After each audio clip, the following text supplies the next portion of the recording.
Sir நேற்று சென்னை உயர்நீதிமன்றத்தில் தாவேக தரப்புல ஒரு வழக்கு தொடரப்பட்டுச்சு. நாங்க பிரச்சாரம் பண்றோம் அப்படின்னு அனுமதி கேட்ட மாட்டோம், அனுமதியை தரது கிடையாது. அப்படியே அனுமதி இருந்தாலும் ஒரு நாளைக்கு முன்னாடி தராங்க, முன்னெச்சரிக்கை நடவடிக்கை எதுவுமே எங்களால பண்ண முடியல அப்படின்னு சொல்லிட்டு வழக்கு தொடர்ந்தாங்க. நேற்று என்ன சார் நடந்துச்சு நீதிமன்றத்தில்?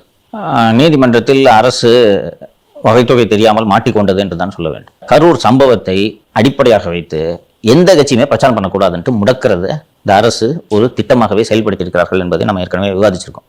3/10 என்றுதான் நினைவு. மதுரை உயர்நீதிமன்ற கிளையில் அந்த பூஜை விடுமுறைகள் சமயத்தில் ஒரு விடுமுறை கால அமர்வு அமர்ந்து ஒரு 7-8 வழக்குகளை விசாரித்தார்கள். அந்த வழக்கு விசாரணையின் போதுதான் அரசு தரப்பில் நாங்க எஸ்ஓபி ஃப்ரேம் பண்றது வரைக்கும் எந்த அரசியல் கட்சியோட பிரச்சாரத்திற்கும் அனுமதி தரப்போவதில்லை அப்படின்ட்டு ஒரு விஷயத்தை அங்கே சொல்லியிருந்தாங்க. உயர்நீதிமன்றத்திலே இதே கதையை அவங்க சொன்னோன்னு நாங்கள் எஸ்ஓபி ஃப்ரேம் பண்ணுறோம்னு சொன்னோன்னு ஜட்ஜ் கரெக்டாக எப்போ ஃப்ரேம் பண்ண போறீங்க? இல்லை எங்களுக்கு 2 வாரம் டைம் வேணும், 3 வாரம் டைம் வேணும் அப்படின்னு கேட்டவொன்னே, இதுக்கும் அப்பட்ட ரவீந்திரன் தான் ஆஜராகுது. 3 வாரம் டைம் வேணும்னு கேட்டவொன்னே ஒரு ஜட்ஜஸ் இது ஒரு ஜனநாயகம் சம்பந்தப்பட்ட விஷயம் என்பதை புரிந்து கொள்கிறார். எப்போ ஃப்ரேம் பண்ண போகிறேன்? 10 நாள் டைம். இங்கே எஸ்ஓபி ஃப்ரேம் பண்ணலன்னா நாங்கள் எஸ்ஓபி ஃப்ரேம் பண்ணுவோம்னு சொல்கிறேன்.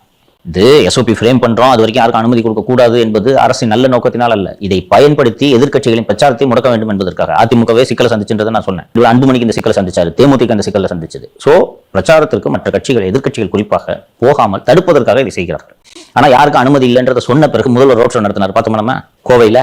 அப்ப நம்ம பண்ணிக்கலாம், மற்றவங்க பண்ணக்கூடாது அண்ட் பிரச்சாரமே செய்யாமலே அவர்களை முடக்குவது என்ற எண்ணத்தின் அடிப்படையில் அவர்கள் செய்தார்கள். நீதிமன்றம் அதை கவனமாக பிடித்து விட்டது.